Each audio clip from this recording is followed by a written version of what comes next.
這茶葉是撿的呀？茶叶是。我看。到奥里头有几个？好像是红头长尾山雀的窝，看一下里面有几个。刚一个老奶奶給我的，真的是哦，都這麼大了，再有幾天就可以飛走了，太可惜了，被拽下來了，這家伙。看一下還有沒有？哎，裡面好像還有一隻，就4隻，確定的，就4隻小家伙，都這麼大了，感覺真的是挺可惜的。然後具體的情況我剛剛也過去了解了，老奶奶在山上摘茶葉，茶葉樹上面有一個窩，她開始以為是老鼠窩，就給它扯下來了，沒想到發現裡面是小鳥，於是她就把它給帶回來，看一下我要不要。這種鳥外號小熊貓，在我們這邊來說算是非常常見的鳥，冬天一群一群的，喜歡在別人樓頂上偷臘肉吃，挺可惜的，再過幾天就能學飛了。我們給它養大，然後放生吧。這個就是它們的窩。其實懂的人從材質上一眼就能看得出來是什麼鳥窩，但是老人家他們基本上都不懂，誤以為是老鼠窩，肯定是不認識的。先給它們餵點食物吧。這種小型鳥特別不耐扛，所以說一定要食物餵得比較勤一點。爬山實在是太大了，不然的話我都想給它帶回去，讓母鳥再餵幾天就可以飛走了，多省事兒。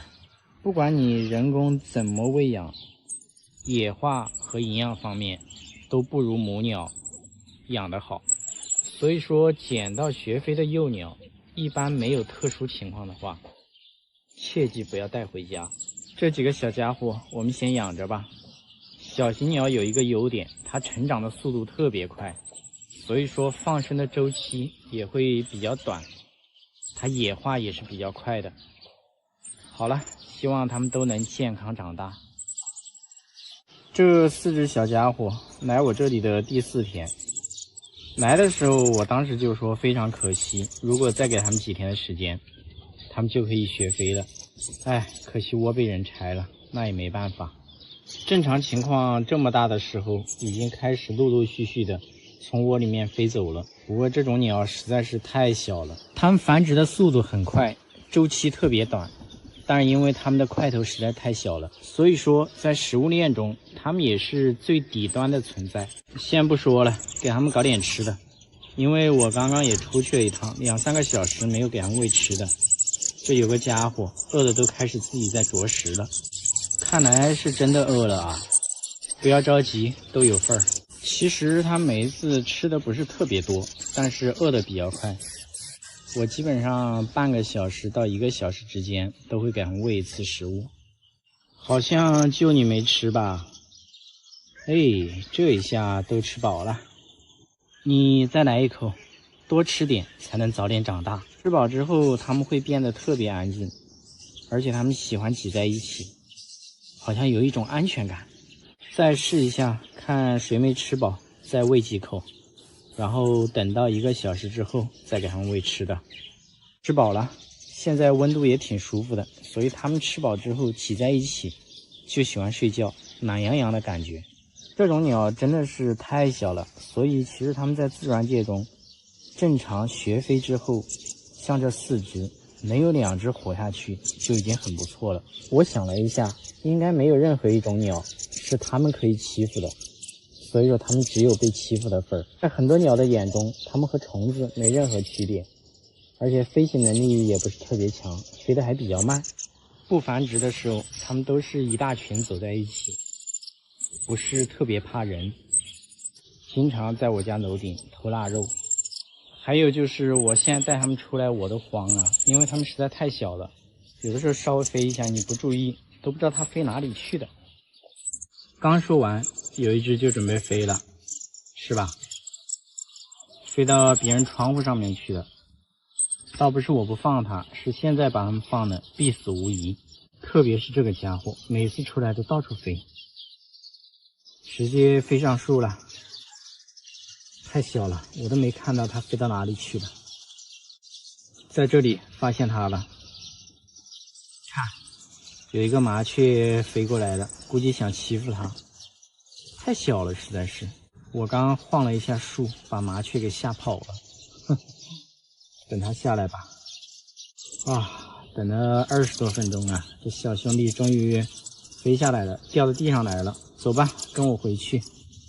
等你再大一點，我把你們全部放到樹林去。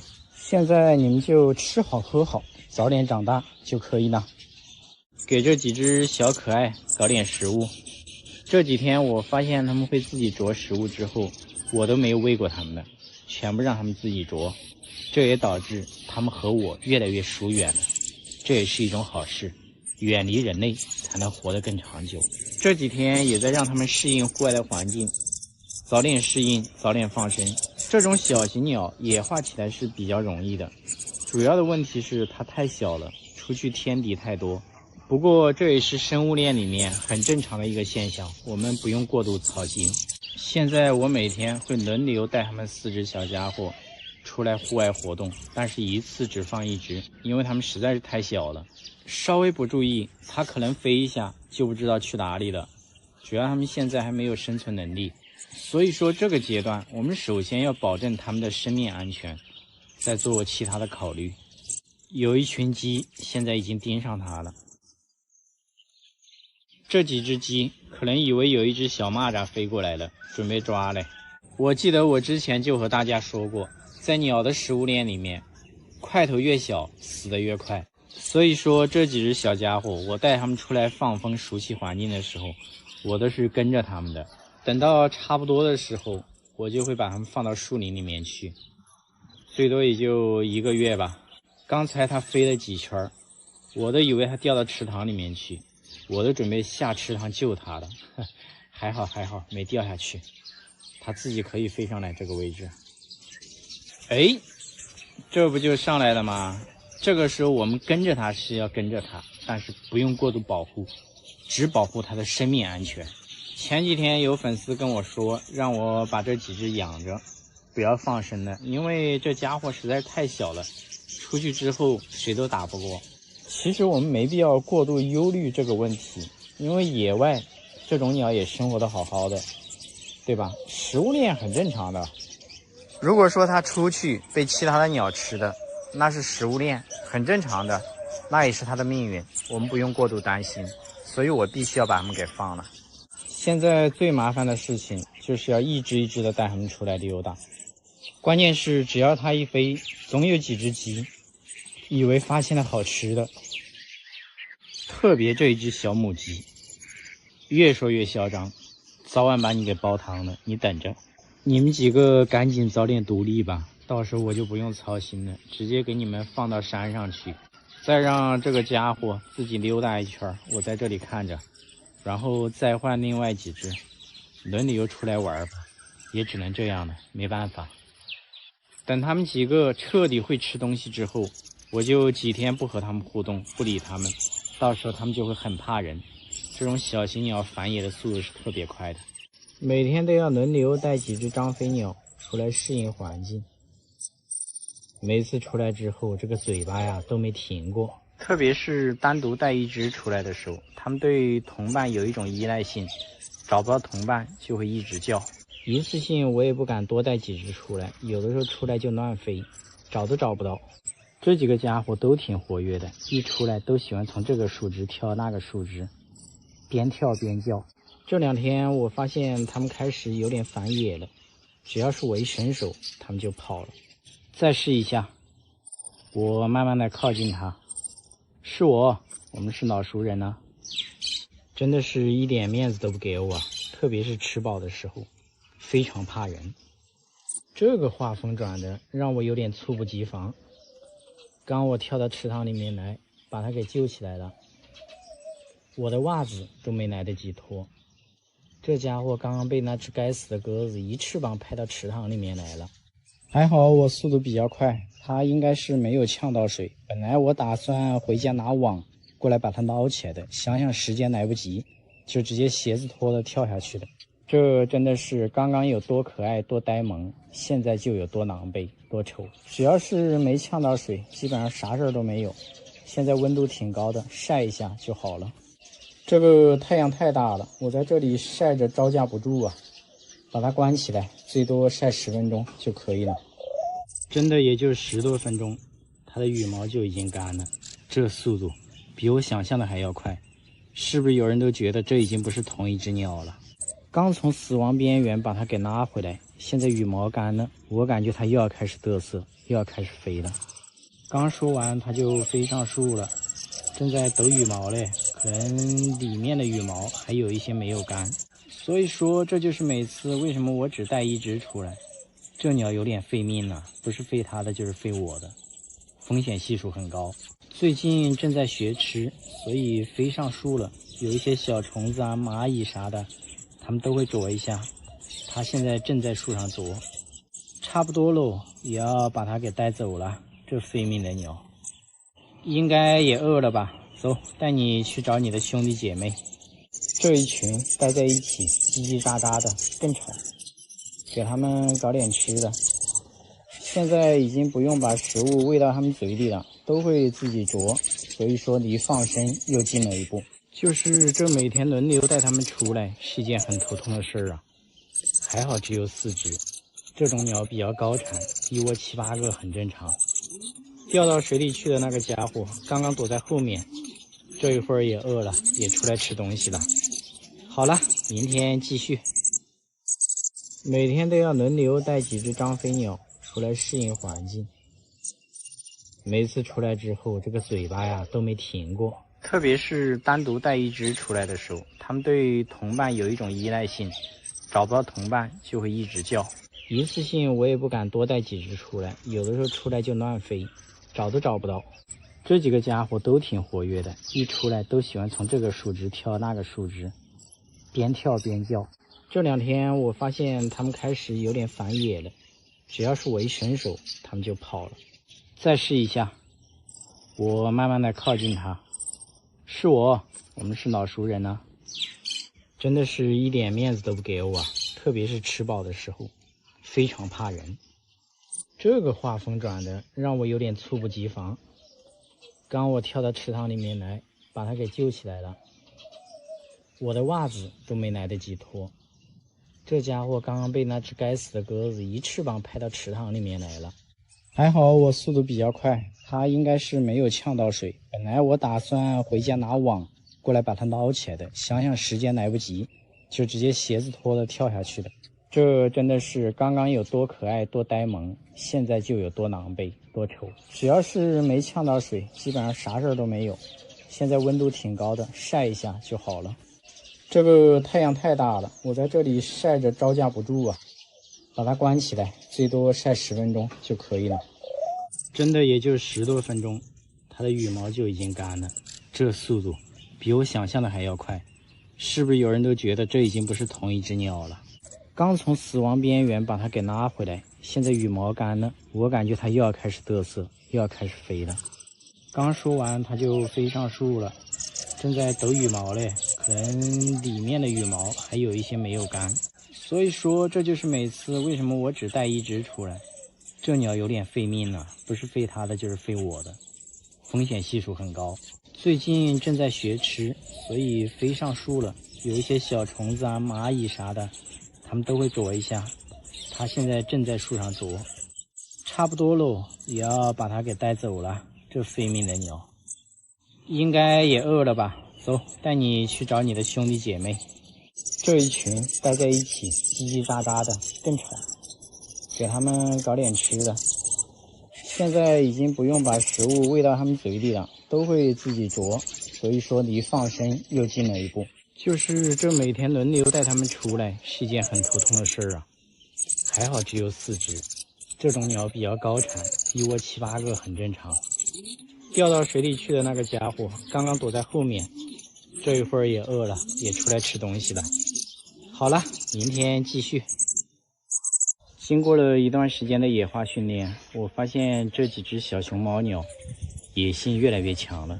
這個樹上有2隻，不過還需要一段時間的過渡期，所以離放生是越來越近了。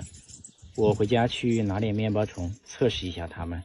這裡還有一隻，現在只要手裡不拿東西，你一伸手，它馬上就飛走了，警惕性挺高的。給你送好吃的來了，有這麼嚴重嗎？都不敢靠近我了。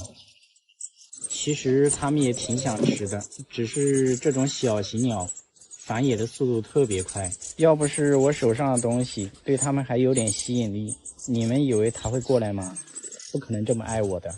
或許離別的日子越來越近了，我只是想多看它們2眼，不給我這個機會呀。所以今天我必須用面包蟲把它們給引誘下來，只為多看它們2眼。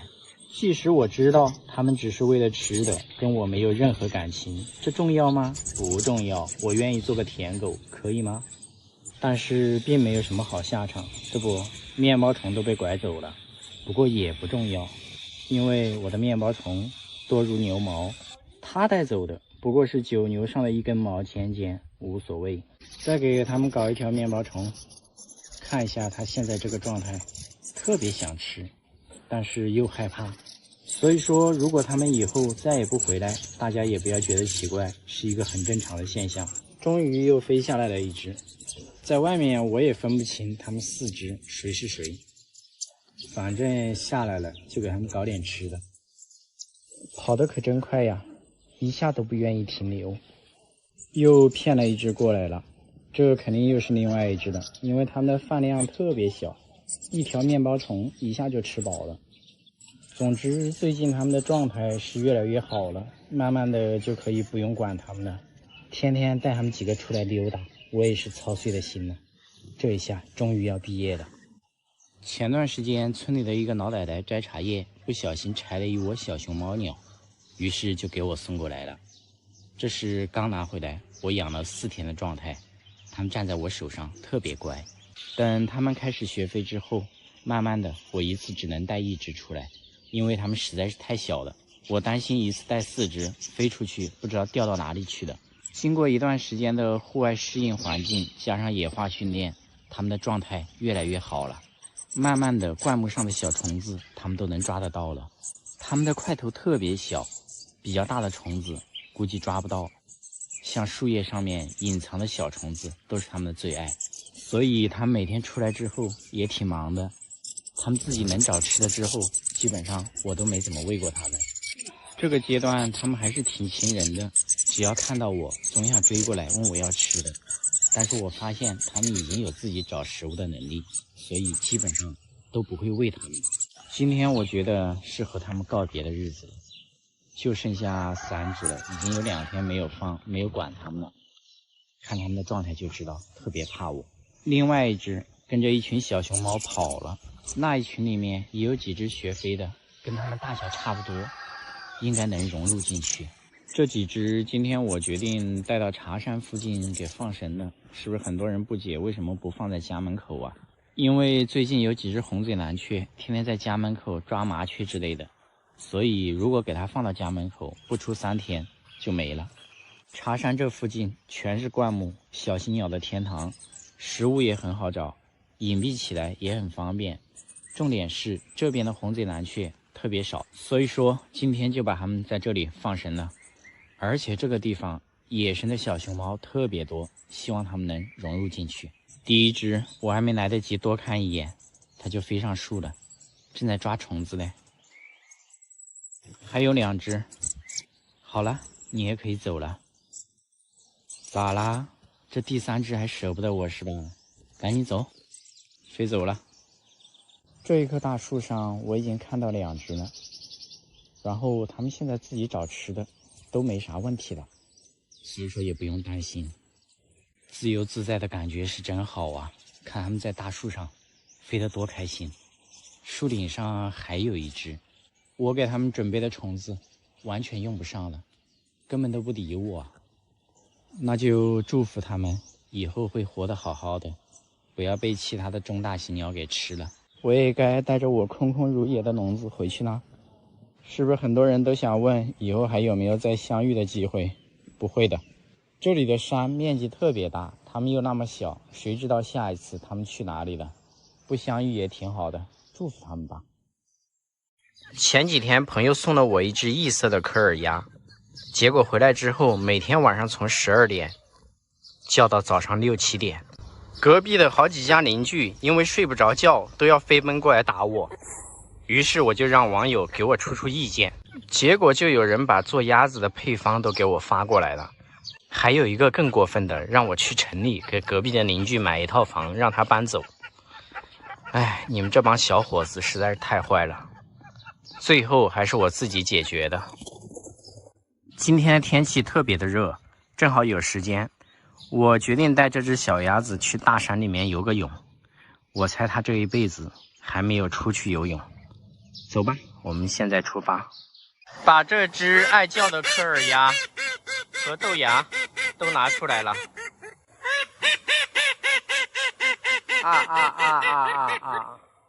你跟豆芽感情有這麼好嗎？看不到豆芽，它就一直叫。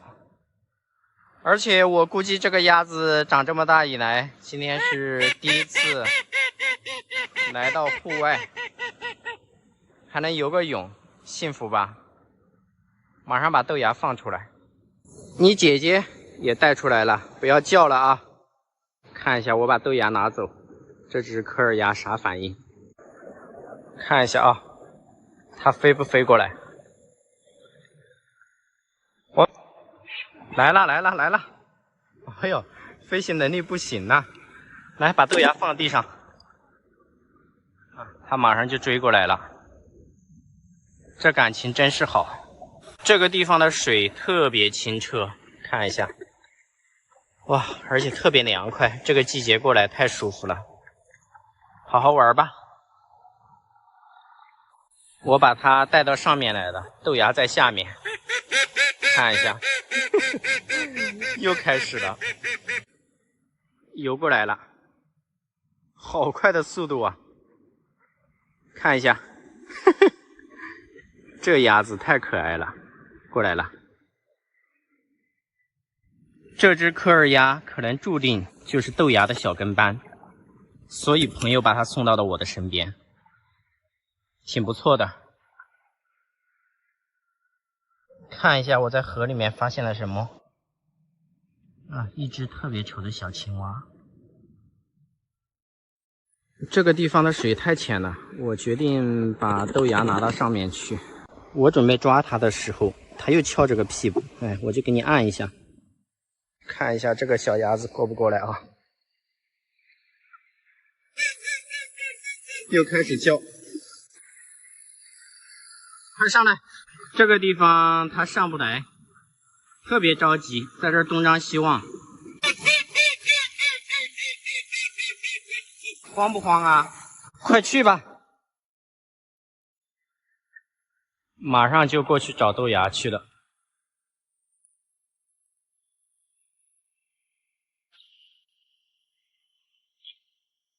玩得真開心，這兩個小家伙。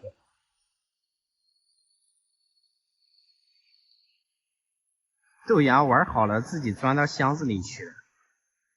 看一下這個花鴨子，開始慌了。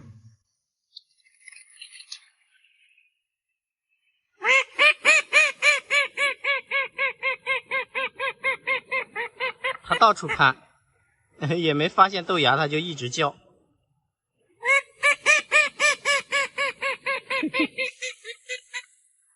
很多人不了解科爾鴨，覺得科爾鴨叫聲沒什麼，不擾民。它的穿透力特別強，所以隔着好遠都能聽得到。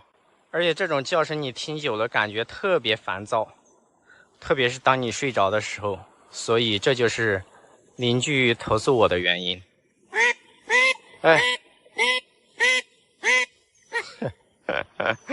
不過我現在聽着還好，我沒什麼感覺。隔壁的摳仔把鳥哥也帶過來了，現在3個鴨子，讓他們一起玩一會兒。之前我說科爾鴨公鴨子的顏值比母鴨子的顏值低，現在放在一起，前面2個都是母鴨子，後面的是公鴨子，你們看一下這個顏值。不過也感覺差不多嘞。今天主要是帶這只花鴨子過來游泳，鴨生第一次來到野外游泳，真不容易。好，差不多可以回去了。哎，这个抠仔又想欺负豆芽，来过来。